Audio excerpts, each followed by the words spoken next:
लागू नहीं था। आप 15 लाख रुपया का वादा किए नहीं दिए। बीजेपी सिर्फ और सिर्फ तुष्टीकरण की राजनीति करती है, हिंदू मुसलमान करती है। लेकिन जरा बता दें कि बीजेपी हिंदुओं को कितनी सरकारी नौकरी अभी तक दे दी है। नमस्कार, मैं श्वेता और आप देख रहे हैं न्यूज फॉर नेशन। ये बोल जवाब सुप्रीमो पप्पू यादव के हैं। पप्पू यादव कल कार्यकर्ता सम्मेलन में मधेपुरा पहुंचे थे, जहां पप्पू यादव का जोरों शोरों से स्वागत किया गया। इस सम्मेलन के दौरान पप्पू यादव के ऊपर फूलों की वर्षा हुई, तो वहीं दूसरी तरफ पप्पू यादव कोसी और सीमांचल को स्पेशल स्टेट का दर्जा देने की बात कही है। जहां एक तरफ पप्पू यादव बीजेपी पर तो जोरदार हमलावर करते हुए नजर आए, साथ ही साथ वो बिहार के मुख्यमंत्री नीतीश कुमार और ललन सिंह पर भी मुखर होते हुए नजर आए। लगातार बिहार के लॉ एंड ऑर्डर्स पर हो रहे सवाल को उन्होंने उठाया। उन्होंने कहा कि बिहार में लगातार आपराधिक घटनाएं जो हैं वो बढ़ रही हैं। साथ ही साथ पप्पू यादव ने आम जनता को कोविड यानी कि कोरोना का दौर याद दिलाया। कहा कि जब उस वक्त कोई काम नहीं आ रहा था तो हमने कई गरीबों की मदद की है। साथ ही साथ उन्होंने विधान पार्षदों के इलेक्शन में पैसे खर्च करते हैं, वो लोग गरीबों को पैसे देने के समय कहां चले जाते हैं। क्या कुछ पप्पू यादव बोल रहे हैं, हम आपको सुनवाते हैं उनकी पूरी बातों को, साथ ही साथ उनका कैसे स्वागत किया गया है इस सम्मेलन में, हम आपको वो भी तस्वीर दिखाते हैं। ये लड़ाई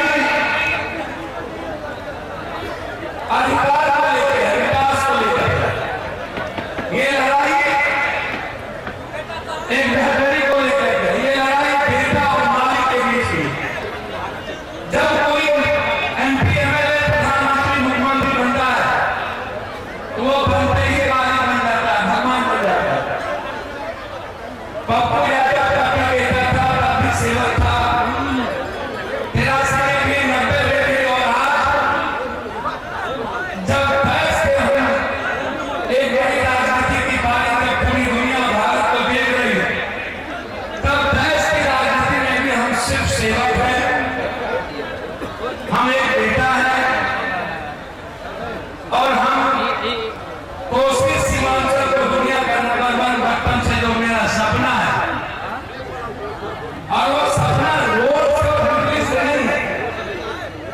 मैं इसीलिए अपने बात टू दी पॉइंट रखना चाहूंगा। ये कार्यकर्ता सम्मेलन के तरीके से युवा मोर्चा महिला अल्पसंख्यक हमारे अध्यक्ष प्रकोष्ठ, दलित प्रकोष्ठ, जितने प्रकोष्ठ, किसान प्रकोष्ठ, हम शुरू करेंगे अपने सभी सम्मानित नेताओं का अभिवादन और अभिनंदन करते हैं। और उनको हमने अपने राजनीतिक दल का एक स्कूल बनाया, आर्थिक रूप से उसको प्रभावित करके। उसी तरह विकास करने लगा। एक ही व्यक्ति कोई आया तो उसमें सिर्फ सबसे ज्यादा 90% जो चाहते हैं वो है हमारे मुसलमान समाज का। जो एक ही विकास आया उनको हमने देने का प्रयास किया, क्योंकि राजनीतिक आसान बनाने की जरूरत नहीं थी। इसलिए 12 करोड़ विकास खंड में हमने अपने तरीके से राजनीति करने की कोशिश की। राम को उत्थान के लिए नहीं, मुसलमान को उत्थान के लिए नहीं। दुनिया में अभी सबसे ज्यादा पेचीदा आर्थिक, शैक्षणिक, सामाजिक सबसे ज्यादा कोई गरीब है वो मुसलमान है। पप्पू राम, पप्पू भुइयां, पप्पू चंद्रवंशी, पप्पू यादव, पप्पू कहा, पप्पू कमाल, पप्पू कुम्हार, पप्पू नुनिया, पप्पू शर्मा, पप्पू जोरा, मोहम्मद पप्पू। जो गरीब का बेटा है, जो जीनियस है, वह टीचर क्यों नहीं है? क्या जिसके पास पैसा होगा 20 लाख, 10 लाख, 12 लाख, क्या टीचर वही बनेगा? क्या नौकरी उसी को मिलेगी? क्या एक अच्छे बच्चों को नौकरी नहीं मिलेगी? क्या जिसका बच्चा गरीबी में रह करके 4 साल पढ़ता है और वो बीपीएससी अच्छा एग्जाम देता है, नहीं बनेगा? मेरा सवाल सरकार से नहीं है, मेरा सवाल है पदाधिकारी से। जो पदाधिकारी जो कहते हैं चटमंगनी कर बिहार, मेरा सवाल यहाँ है कि आप ये एक अच्छा टीचर के आपने एक बहाली कर दिया, हम बधाई देते हैं।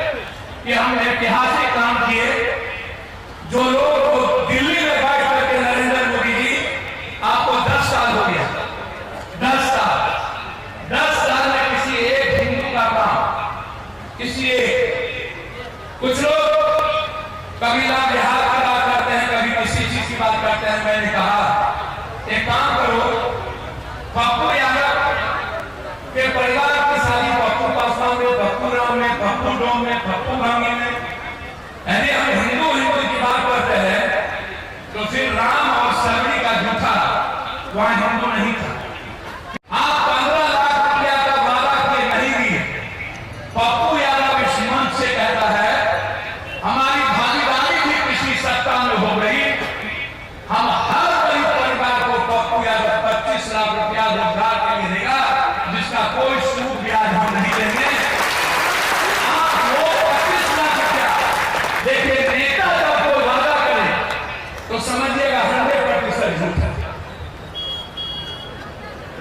वो कभी सच नहीं बोलता। लेकिन पप्पू यादव कोरोना में पूरी दुनिया खराब हो गई, हम बाजार समिति करेंगे। नीतीश बाबू, मंडी खत्म हुई आपके रीजन में, बाजार समिति खत्म हुई आपके रीजन में, किसान और मंडियों की बाजार समिति का मां और बच्चों के तरह सवाल था। एशिया का सबसे बड़ा बाजार खुला हुआ, उसको आप लोगों ने मिटा दिया। आपने सभी तरह की मंडी को मिटा दिया। आप अदानी और अंबानी का बड़ा बड़ा बाजार बनता है और गांव में जाकर के औने पौने दाम में हमारे किसानों का खरीदी कह करके लेता है और वो तिरगुना में जाकर के बेचता है। क्या हुआ है हिम्मत आपको? है इसको हिम्मत? मैं एक किसान को दाम लगाने का अधिकार दूंगा, जितना उसकी लागत होगी उससे ज्यादा 20% उसके अनाज का दाम उसके घर पर दूंगा। उसको कभी भी हम सरप्लस या घाटे में नहीं रह देंगे, हम हमेशा मुनाफे में उसके रोजगार को देंगे। हमारा लड़ाई है। नरेंद्र मोदी जी, आप मनरेगा को 228 रुपया कितना किया है भाई मित्रा जी? मनरेगा कितना है? 228। मैं जान के गया, मैं जानना चाहता हूं आपसे क्या 228 पे किसी एमपी का खाना खाएगा? किसी प्रधानमंत्री का खाना खाएगा? एक मजदूरी कितनी होनी चाहिए? मिनिमम 400 से 500 के बीच। जिस दिन पप्पू यादव आएगा, एक मजदूरी का प्रत्येक दिन का मजदूरी हम 6